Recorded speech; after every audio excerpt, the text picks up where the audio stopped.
আমরা এখন উপস্থিত হয়েছি সারঙ্গ মুরারির শ্রীপাঠে।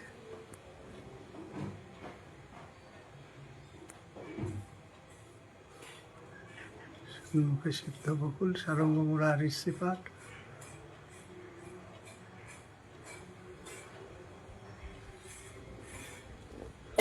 এই হলো শ্রী বিগ্রহ।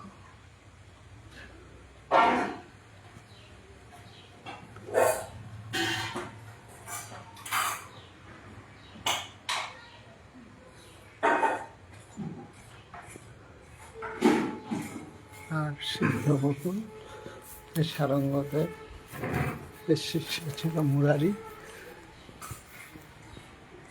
কাটোয়ার থেকে গঙ্গায় থেকে ভেসে এসেছিলেন মুরারি। তার কারণে হরিনাম দেওয়া মাত্র প্রাণ ফিরে পায়। পরে তার সংসারের লোকজন আসেন,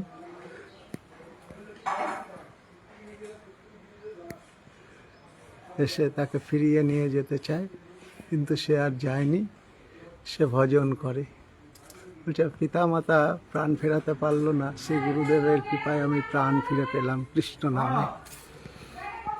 তাই কৃষ্ণ নামের মহিমা এই রকম। মহাপ্রভু আসতেন বিদ্যানগর থেকে, যখন টোল থেকে পড়াশুনো শেষ করে আসতেন নবদ্বীপের দিকে, তখন এই সারঙ্গদেবকে বলতেন শিষ্য করো, শিষ্য করো। তাই সেই মুরারিকে শিষ্যরূপে পেয়েছিলেন, সেবাকে করবে। তাই এখন আশ্চর্য হই, অনেকে আমরা বলি সংস্কার হব, গুরু ত্যাগ করব, মুখ্য কথা সেটি নিয়েই কিছুক্ষণ আগে এক মহাত্মার সাথে এই বিষয়ে কথা হলো।